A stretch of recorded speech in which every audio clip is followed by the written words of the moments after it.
That is the sign of champions. Liverpool have come from a goal behind at Molineux to win 3-1, absolutely smash Wolves in the final 20 minutes and go top of the Premier League table for now.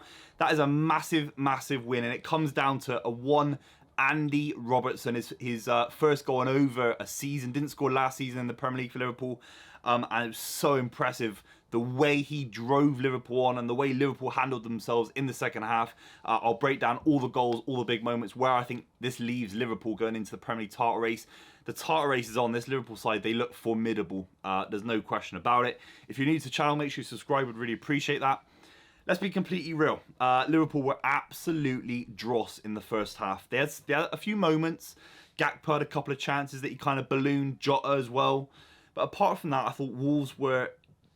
They deserved to be 1-0 up. They probably deserved to be 2-0 up in the first half. I mean, Cunha missed a massive opportunity from Neto. Could have made it 2-0. He sat on the bench in the kind of 88th minute, almost looking into the sky, so frustrated because Liverpool got their teeth into the game because of Wolves' sort of wastefulness. What can you do without a striker for Wolves? I think they played very, very well. I think Gary O'Neill's done a fantastic job. We'll talk about them in a minute. But let's just start off with the first goal. Neto had Gomez on toast the whole game. And obviously he sets up in the 7th minute. Hwang, it's an unbelievable ball across. Neto is a player that I've always admired. I know he's had a few injury problems, not always the most sort of available player for Wolves, but a fantastic tricky winger, and the nutmeg on Gomez, he sent him to the shops. It was a little bit embarrassing really how easy he did it. Yeah, you know, Wolves were 1-0 up. They could have been 2-0 up after 30 minutes. Alisson puts in a couple of good saves, no question about it. And actually Liverpool were very, very vulnerable in midfield. It was one of the worst performances I've seen from Alexis McAllister in the last couple of years, even including Brighton performances. He'd get on the ball and he'd either hit it soft into someone, or he'd get the ball and he'd kind of slowly drive with it. He wouldn't drive with pace, carrying the ball. And the Wolves midfield, they just get on him. Lamina, Gomez, I thought Gomez was absolutely fantastic. He's a real talent, by the way. I think he can only improve massively at Wolves with Gary O'Neill's tutelage. But they pressed McAllister massively, and it meant that the link-up play between the front end of the Liverpool attack, kind of Gakpo and Jota, and that link to midfield wasn't there. And without the midfield kind of servicing the front three, Liverpool are... You know, it's almost like taking the head off of a snake, really. And that's the reality for Liverpool. They need their midfielders to click. It's all brand new. Szoboszlai's playing in there. McAllister's playing in there. You know, you had Curtis Jones floating around. Harvey Elliott obviously came on. It's not quite settled yet. And you actually felt that a lot of this Liverpool side weren't settled. They obviously had Quansah, came in, very young centre-back. He's played about 20 minutes of football at senior level for Liverpool in first team. And I thought he was really impressive. He's probably their best defender in the first half. I mean, Gomez was nowhere to be seen. Matip lost the ball about 3 or 4 times. And Andy Robertson, again, I thought he got caught out from that Hwang goal. So Liverpool were very, very disjointed. And this is why I say at the start of the video that I think Liverpool are a real force, because I think that would have thwarted Arsenal. It could have even thwarted City. The Wolves kind of performance, I think the crowd were getting up for it. But the way Liverpool were able to change, you know, bringing on Núñez, the big one. I mean, second half, Diaz coming on for Alexis McAllister. I mean, it's just like they were playing almost 4 up front. I think Jurgen Klopp realises that to get the string of wins in a row needed to win the Premier League, 10, 11, 12, you know, 9 or 10 of them against bottom half opposition like Wolves, you're just gonna have to blow them away. You're just gonna have to say you cannot sit back and put 5 behind the ball. To be fair to Wolves, I don't even think they were that defensive. I don't think they parked the bus. I think they sprung out of a defensive kind of positioning very, very well. So they weren't the most defensive today. But you know, at points, you know, Kilman, Dawson were very, very deep. And eventually Liverpool just said, look, you can't mark Diaz, Núñez, Salah. You can't mark all these guys out the game. And Wolves were not able to. Of course, Gakpo gets Liverpool back into it. I thought he had a really average game in the first half, missed a couple of big chances. He might be someone that Liverpool look at to not be starting these games down, maybe just bringing in Núñez a lot earlier. I think it's a fine line because Núñez obviously didn't have the best season last season, but Gakpo gets them back in it. I think it's a little nutmeg Jota into Salah, into Gakpo, very, very quick. And Wolves are looking around thinking, how are we drawing this game? And that's the kind of sign that Liverpool are back to their best, because Liverpool used to blow you away with 18-minute spells, 33-minute spells. They wouldn't dominate the game for 90 minutes like maybe Man City would, but they'd have these intensity moments where you couldn't live with them, and that kind of started with Gakpo.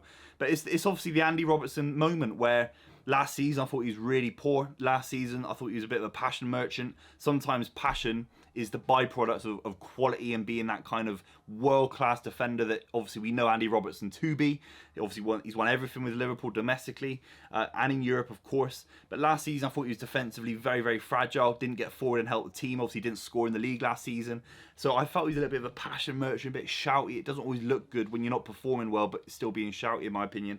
But he had everything today. He was aggressive for Liverpool defensively, very, very good, except for that Hwang moment, I'd say. And then he kind of sets up the goal individually. Jose Sarr, I mean, what are you doing? You got 5, 6, well, now with that added time, it's about 30 minutes, but about 10 minutes of added time, really. And Jose Sarr gets the ball from a corner, I think it is. He lumps it up to, he's trying to get up to Neto. And Andy Robertson kind of starts this attack, feeds it into Salah, and he keeps running with the ball. So he keeps running to get the ball back to him, which shows a lot about Liverpool's play. It shows a lot of determination. And you don't see many left backs, right backs sort of carrying on these kind of runs. It's everything that Andy Robertson is good at. He's very good at arriving in the box. He scored some big goals for Liverpool in the last few years doing that. And the finish itself, you have to say, I mean, it's at a tight angle on the kind of wrong side that he'd want it on, it being a left footer, and he puts it past Jose Sarr absolutely fantastically well. It's a kind of odd, acute angle that he would be at for his position.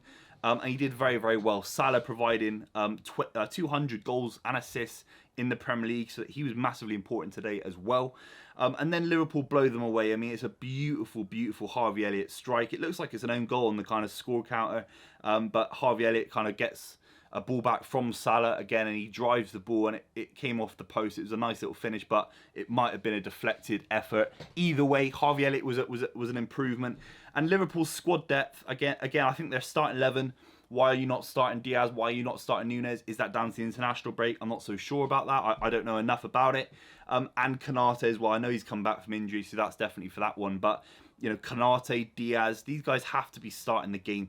Defensively, they were so poor in the first half, Liverpool.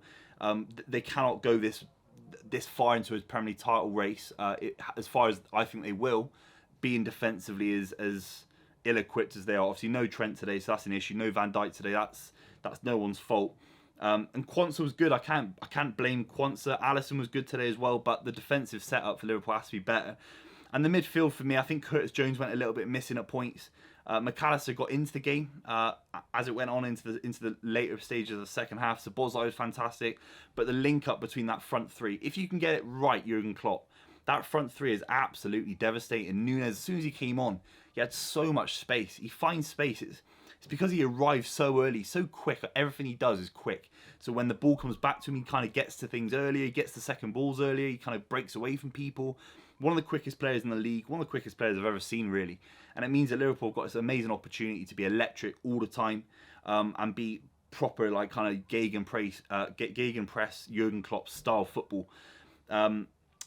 Salah was fantastic. He kept them in the game as well. I think the big one for me, Jota. I'm not 100% sure what Jota does, with all due respect.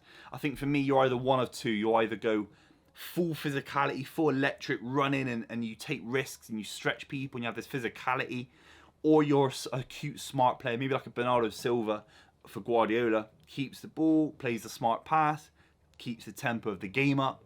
I don't think Jota does either. I know he had a big factor in the kind of equalising goal, but I think, you know, Jota, Curtis Jones, Matip, Gomez, a few of these players are outliers for Liverpool. And if they can get their strongest 11 back with Trent, Van Dijk, Konate has to be part of this setup as well, they'll be a major, major force. Whatever you say about Liverpool, it wasn't pretty in the first half. It was mesmeric in the second half in terms of how they blew Wolves away. I think Gary O'Neill and Wolves have to hold their heads up high. Absolutely fantastic. I think they've got more than enough quality, belief, guile. You know, Dawson's fantastic, Gomez fantastic, Neto's incredible. They will stay in the league this season, in my opinion. But Liverpool, I mean, for the Premier League title race, I think they've got the mentality factor over Arsenal. I think Arsenal might have a little bit more of the kind of possession base style, which I think is a little bit more in brand at the moment. I think there are moments where Liverpool have to keep the ball better. I think Arsenal have got that advantage over Liverpool. I think City, it's a mixture at times as well. So it's an interesting one. It's another kind of comeback. It's obviously reminiscent of the Newcastle win as well. But their away form is just... when you go to the Molineux, you're 1-0 down due to fantastic movement from Neto and fantastic skill. To get back in the game and to be in a position where you can put yourself at the top of the Premier League table, put pressure on Man City, who are playing West Ham, put pressure on Arsenal, who've got a really tough game to Everton. I think it's credit to Jurgen Klopp, credit to Liverpool, and this Liverpool side is definitely in the Premier League title race. If you're new to the channel, make sure you subscribe. We'd really appreciate it. I'll see you soon.